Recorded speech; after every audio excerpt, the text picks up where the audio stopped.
笑談廣東話，又鹹廣東話，笑談廣東話，笑談廣東話之戇鳩定笨柒第二集，談狗論七上。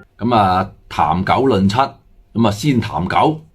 呢個正字咧，其實經過咗幾年嘅粵語文化愛好者嘅努力啊，其實基本上咧都統一咗呢個字嘅正字嘅寫法噶啦。咁以前咧都有個其他嘅講法嘅。咁既然係我哋係保姆級教學咁你就回顧一下。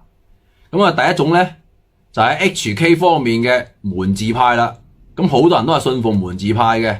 咁啲九七西套個門字落去就 local 噶啦。簡單啦，係嘛？粗暴啦，直接啦，以音取字。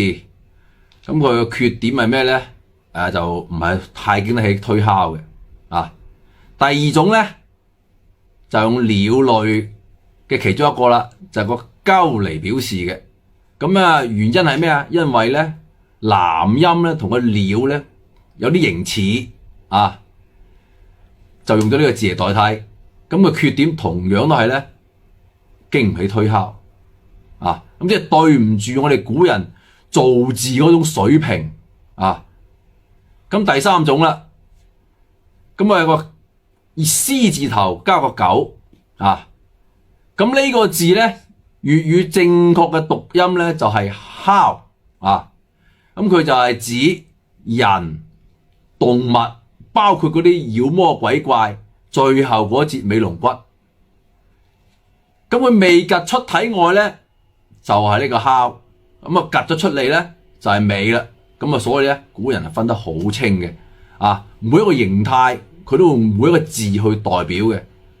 咁我哋粗略統計咗咧比較流行嘅幾種個狗字嘅之前嘅一啲寫法用法咁講咗咁耐，有好多朋友都唔知個鳩字嘅正確嘅正字係點寫嘅。睇睇屏幕。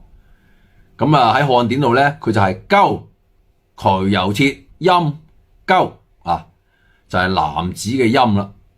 漢典入邊咧就俾到個證據就好少嘅。但係我嘅推演梗係冇咁簡單啦。如果咁簡單，咁同揸住本字典噏嗰啲有咩唔同啊？係咪啊？即係揸住本廣州正音字典噏嗰啲博主一模一樣啦。咁你都唔使睇我啦，係咪啊？咁咧要反駁我朋友咧，就唔該你睇埋全集。首先咧，我就會借用一個河南省太白張吉老師，佢總結咗一個全國各地使用呢個字嘅地方嚟證明呢個鳩字咧，佢使用咧其實係具有普遍性嘅。咁中意嘅朋友咧都可以截圖嚟保存翻。